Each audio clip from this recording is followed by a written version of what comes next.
दीपू जल्दी चलो, नदी किनारा आ गया। नदी की तरफ बिल्कुल भी मत देखना और कुछ भी सुनाई दे ध्यान मत देना। पिताजी नदी का किनारा आने पर इस तरह से क्यों डर गए?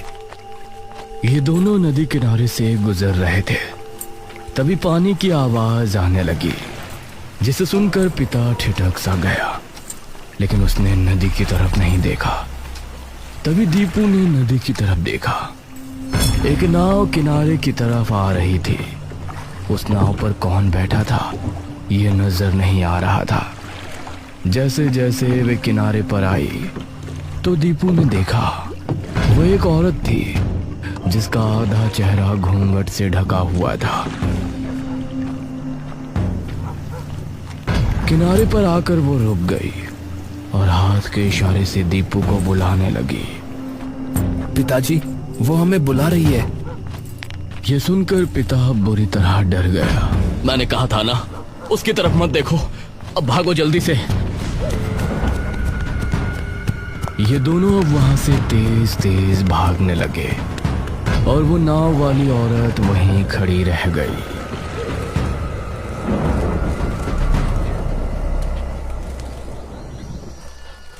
एक महीने बाद दोपहर का समय था। गांव के लोग अपने अपने कामों में लगे हुए थे। उसी समय एक जोड़ा टांगे में बैठा गांव में आया। आइए बाबूजी, मधुपुर आ गया। रमेश ने सहारा देकर अपनी बीवी निराजनी को उतारा और वो वहां खड़े मुखिया से मिला। जी, क्या आप ही मुखिया जी हैं? हाँ, मैं ही यहाँ का मुखिया हूँ। मुखिया जी, ये कौन है? ये मेरे बचपन के दोस्त भानु प्रताप का बेटा रमेश है। पेशे से लेखक है। बहू गर्भान्य है तो शहर के करीब रहना चाहते हैं। अब हमारा गांव तो शहर के बहुत करीब है ना, इसलिए ये आज से यहीं रहेगा। आपका बहुत बहुत शुक्रिया मुखिया जी।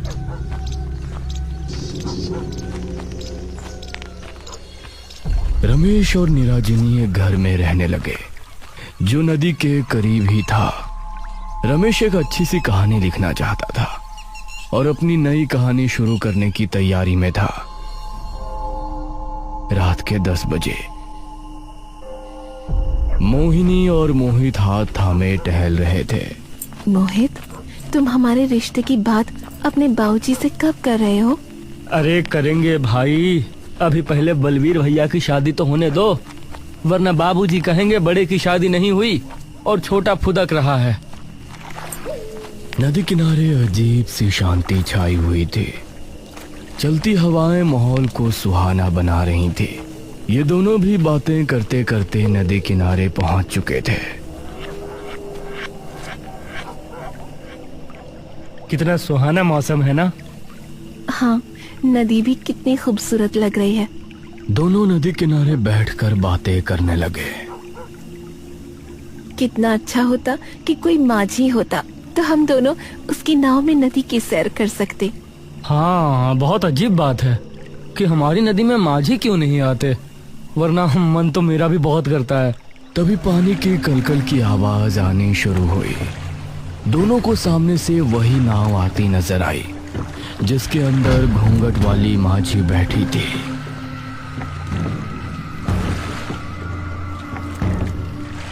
अरे वाह, ये तो बहुत अच्छा हुआ। वो देखो, माझी आ रही है। माझी किनारे पर आ गई और उसमें बैठी औरत शांत रही।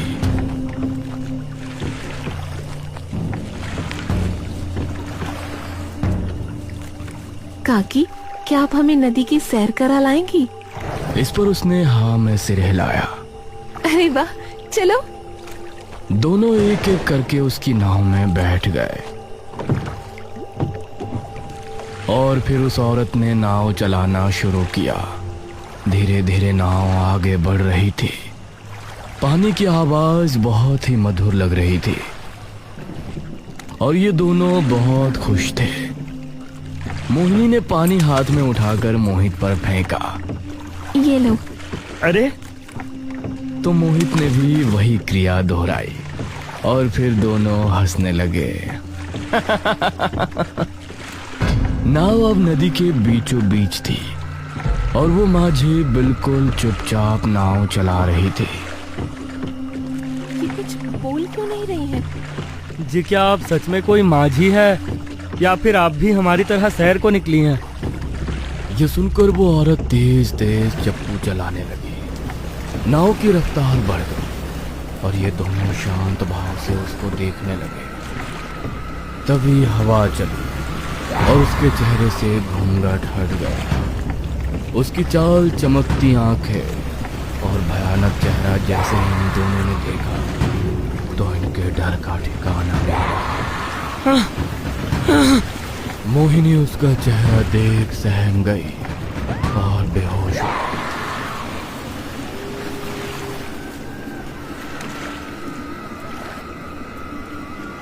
कुछ देर बाद मोहिनी की आंख खुली तो वो किनारे पर अकेली पड़ी थी। उसने इधर उधर देखा और खुद को अकेला पाकर घर की तरफ दौड़ पड़ी।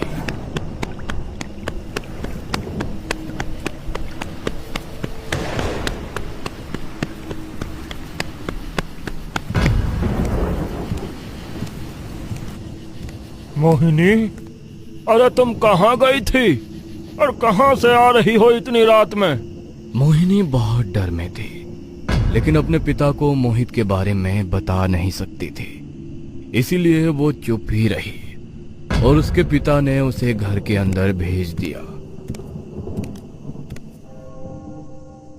उसको मोहित की चिंता हो रही थी। शाम होने पर उसको अजीब अजीब आवाजें सुनाई देने लगी, जैसे कि कोई माझी तेज तेज चप्पू चला रही हो। ये चप्पू की आवाज यहाँ कैसे आ रही है? उसने खिड़की खोलकर देखा तो उसको अपनी आंखों पर यकीन नहीं हुआ। उसने देखा कि सामने वही औरत नाव के अंदर खड़ी है। उसकी माँ उसकी चीख सुनकर वहां पहुंची। क्या हुआ बेटा? मोहिनी ने खिड़की की तरफ इशारा करते फिर से देखा। माँ, वो लेकिन इस समय खिड़की के बाहर उसका बगीचा नजर आ रहा था। ये देखकर मोहिनी के मुंह से आगे कुछ नहीं निकला। रात होने पर मोहिनी सोने के लिए बेड पर पहुंची। करीब 1 बजे जब वो गहरी नींद में थी तभी उसको अपने पैरों पर कुछ गीला महसूस हुआ और उसकी आंख खुल गई। कौन है? लेकिन आंख खोलते ही उसने पाया कि उसका बेड नदी के बीच तैर रहा है और वही घूंघट वाली औरत अपनी नाव में बैठी उसकी तरफ आ रही है। ये सब क्या है? मेरे साथ क्या हो रहा है? क्यों मेरा पीछा कर रही हो? तभी उसे किसी ने हिलाया तो वो अपने सेंस में आई। उसने पाया कि वो अपने कमरे में ही है और उसके माँ बाप उसके पास ही हैं। क्या हो बेटा, तुम इतनी अजीब बर्ताव क्यों कर रही हो? मोहिनी कस के अपनी माँ के गले लग गई और फिर उसने अपने माता पिता को सब कुछ बता दिया। ये क्या किया तुमने? अरे नदी पर गई और उस माझी की नाव में भी बैठी और ये सब आप बता रही हो? पिताजी, मैं वहाँ मोहित के साथ गई थी, इसलिए डर की वजह से आपको बताया नहीं।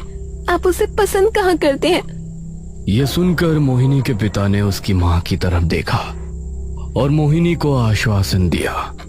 वो मोहिनी का खास ध्यान रखने लगे, लेकिन मोहिनी को हर जगह वो माझी दिखाई देती।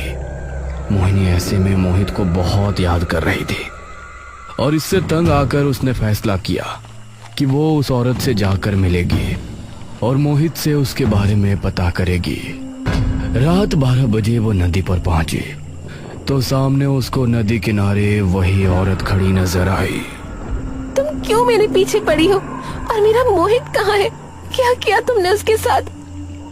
आओ मेरे साथ आओ, मैं तुमको उससे मिला दूंगी। मोहिनी उसके कहने पर वापस माझी में बैठ गई और फिर उस औरत ने नाव चलाना शुरू किया। जैसे जैसे औरत आगे बढ़ रही थी मोहिनी के दिल की धड़कन भी बढ़ती जा रही थी। कुछ देर चलने के बाद नाव एक टापू पर आकर लगी। यही है तुम्हारा मोहित?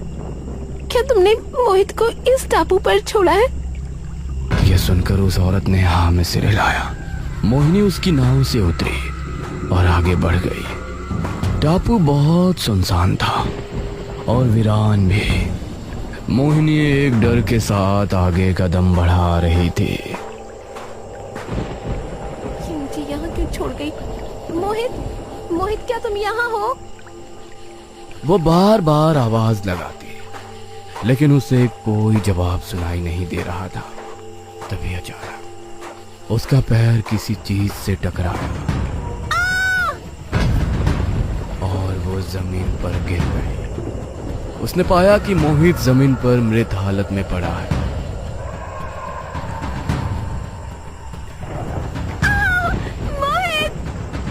मोहिनी अब चीखती चिल्लाती वहां से वापस नदी की तरफ भाग गई। तभी वही नाव वाली औरत अचानक से उसके सामने आ गई और भयानक अंदाज में बहुत जोरों से चिल्लाई। अगले दिन मोहिनी के गायब होने की खबर गांव में बुरी तरह फैल गई। मुखिया जी, कुछ गांव वाले और रमेश भी वहां मौजूद थे। इस माझी का शिकार अभी तक कितने लोग हो चुके हैं, पता नहीं हमें उससे कब छुटकारा मिलेगा। मुखिया जी, ये किस माझी की बात कर रहे हैं आप, मुझे बताइए। रमेश, उस नदी के किनारे एक औरत, एक माझी है। रात के समय पर नजर आती है और कोई गलती से भी उसकी नाव में बैठ जाता है तो वो गायब हो जाता है या कुछ ही दिनों में उसकी मौत हो जाती है। लेकिन ऐसा क्यों? कौन है वो माझी और वो ऐसा क्यों कर रही है? कई सालों पहले नदी पर बहुत से माझी रहा करते थे। सभी माझी नाव में बैठाकर यात्रियों को दूसरे छोर पर छोड़कर आते थे। उन्हीं माझियों में एक था किशन। किशन की बीमारी के चलते मौत हो गई थी और उसकी मौत के बाद उसकी पत्नी मंजरी बेसहारा हो गई थी। इसीलिए एक दिन वो किशन की नाव लिए नदी पर पहुंची।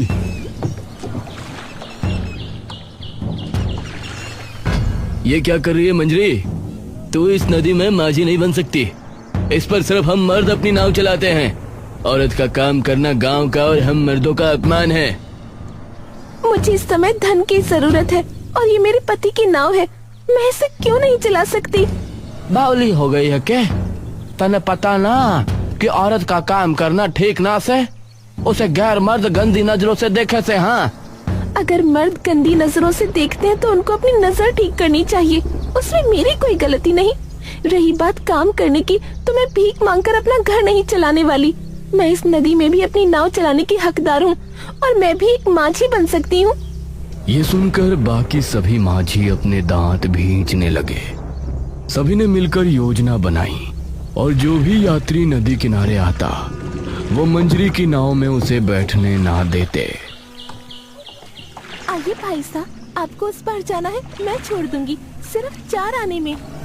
तभी बलबीर आगे आकर बोला, अरे हमारा धंधा को खराब करना चाहती है क्या? उस पर जाने के 6 आने लगते हैं और तू हमारा ग्राहक छीन के 4 आने में ले जाएगी। इसी तरह वो सही दाम लगाने पर भी मंजरी के यात्री छीन लिया करते थे।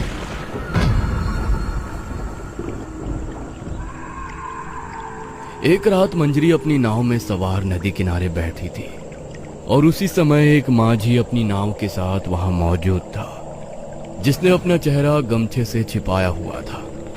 एक आदमी अपने छोटे भाई के साथ नदी किनारे पहुंचा। उसका छोटा भाई का सर फटा था और उसको गंभीर चोट आई थी। भाई साहब, मेरे भाई को जल्दी ही वैद्य जी के पास ले जाना होगा, वरना इसकी मौत हो जाएगी। आइए भाई साहब, मेरी नाव में आइए। अरे चुप कर भाई साहब, आप मेरी नाव में आओ, मैं जल्दी पहुंचा दूंगा। शुक्रिया भाई, लेकिन मेरे पास पैसे नहीं है, मैं कल आपको दे दूंगा। अरे ये क्या कह रहे हो? पैसे नहीं है तो हम लेकर भी नहीं जाने वाले, पहले पैसे लेकर आओ। उस माझी ने गंभीर हालत में देखते हुए भी उसको ले जाने से इनकार कर दिया। भाई साहब, आप मेरी नाव में बैठ जाइए, मैं आपको छोड़ देती हूँ, आप पैसे मत देना। आपका बहुत बहुत शुक्रिया बहन। वो आदमी अपने भाई को मंजरी की नाव में बैठाने ही वाला था कि तभी बस बहुत हुआ इस मंजरी का, अब हम इसकी मनमानी नहीं चलने देंगे। यह हमारा धंधा चौपट करके ही मानेगी। अगर तुमको बिना पैसों के नहीं जाना तो मुझे इसे ले जाने दो। बेचारा कितने दर्द में है, आपको दिखता नहीं। इसको जल्दी ही वैद्य के पास नहीं ले जाया गया तो इसकी मौत हो जाएगी। हाँ दिख रहा है, लेकिन हम तुझे फ्री में नहीं ले जाने देंगे। मैं इसे आज वैद्य तक पहुंचा कर रहूंगी। ये सुनकर उस माझी को गुस्सा आ गया।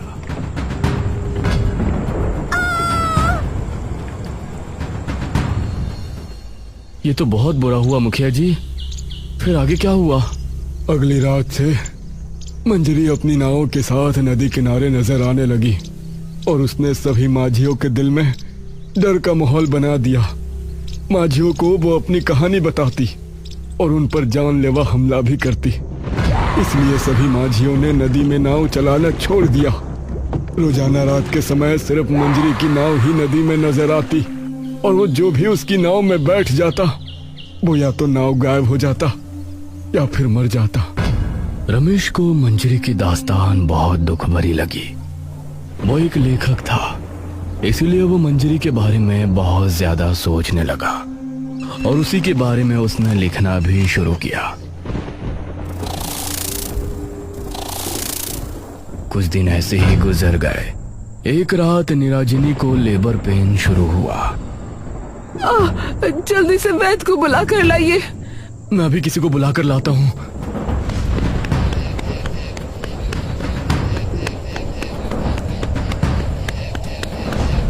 रमेश मुखिया के घर पहुंचा तो वहां हवेली के बाहर ही एक आदमी बैठा हुआ था।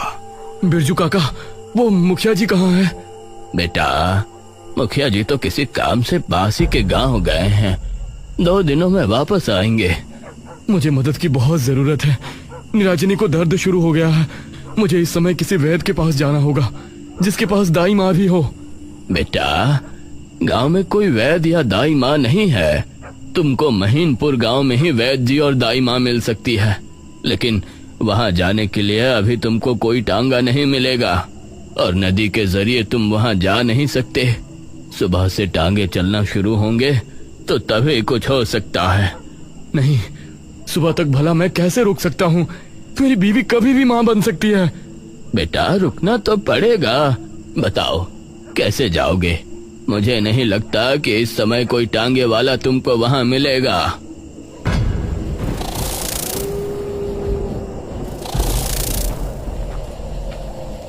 रमेश निराजिनी को लेकर सरहद पर रवाना हो गया, जहां एक तरफ नदी थी और उसके ऊपर पुल जा रहा था।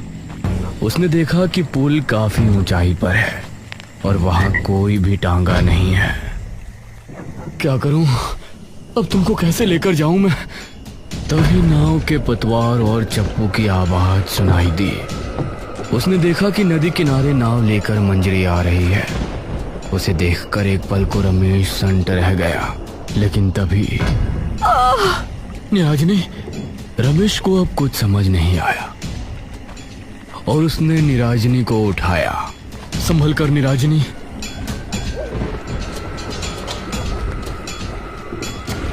उसने निराजिनी को माझी की नाव में बिठाया। हमें अगले छोर पर जाना है, महिमपुर गांव। मेरी बीवी को वैद्य जी और दाई माँ की सख्त जरूरत है। ये सुनकर माझी ने नाव चलाना शुरू किया। आधी रात के समय किसी के साथ नाव में सफर करना, ये जानते हुए भी कि वो एक आत्मा है, ये बहुत ही डरावनी बात थी। लेकिन आज रमेश ने ठान लिया था कि वो अपने होने वाले बच्चे और निराजिनी की जान बचाकर रहेगा। नाव धीरे धीरे आगे बढ़ रहा था। निराजिनी बहुत दर्द में थी और वो मंजरी के बारे में नहीं जानती थी, इसलिए उसका पूरा ध्यान अपने दर्द पर था। पता नहीं आज मैं जिंदा बचूंगा या नहीं। पता नहीं ये आत्मा हमें सही सलामत वहां महिमपुर छोड़ेगी भी या नहीं। सामने कुछ ही दूरी पर अब इन दोनों को किनारा नजर आ रहा था। रमेश को इस बात की खुशी थी कि अभी तक मंजरी ने उसके साथ कुछ गलत नहीं किया। ये देखकर रमेश को थोड़ी राहत मिली। आप इतनी देर में क्यों नाव चला रही हैं? मुझे दर्द हो रहा है, जल्दी कीजिए ना। ये सुनकर मंजरी को गुस्सा आ गया। और वो तेज तेज चप्पू चलाने लगी। क्या हुआ रमेश, ये इस तरह क्यों बर्ताव कर रही है? तभी मंजरी के चेहरे से घूंघट हट गया और इन दोनों ने उसका भयानक चेहरा देखा।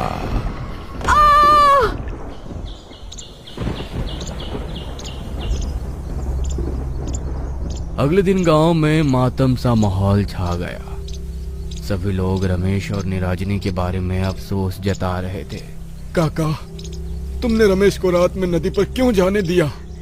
राम राम। अरे मैंने कहा था रमेश से कि इस समय वहाँ जाना ठीक नहीं, लेकिन उसने मेरी एक ना सुनी। अब तो रमेश भी गायब हो गया। मैं भला अपने दोस्त को क्या जवाब दूंगा? अब मंजरी भी नदी किनारे नजर नहीं आती थी। 3 दिन बाद एक टांगा गांव पहुंचा।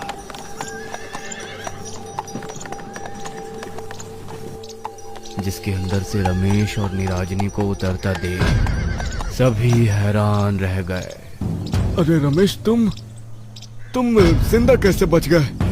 रमेश और निराजनी को उसके बच्चे के साथ सही सलामत देखकर सभी खुश थे, लेकिन ताज्जुब भी थे कि मंजरी की आत्मा ने उनको कैसे छोड़ दिया।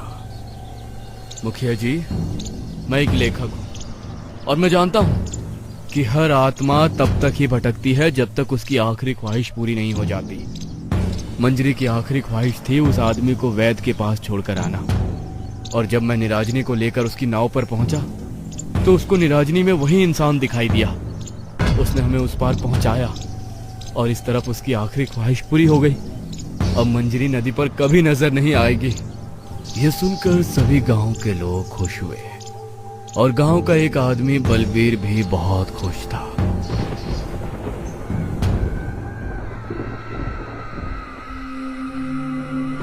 रात के समय बलबीर ने अपनी नाव पानी में उतारी।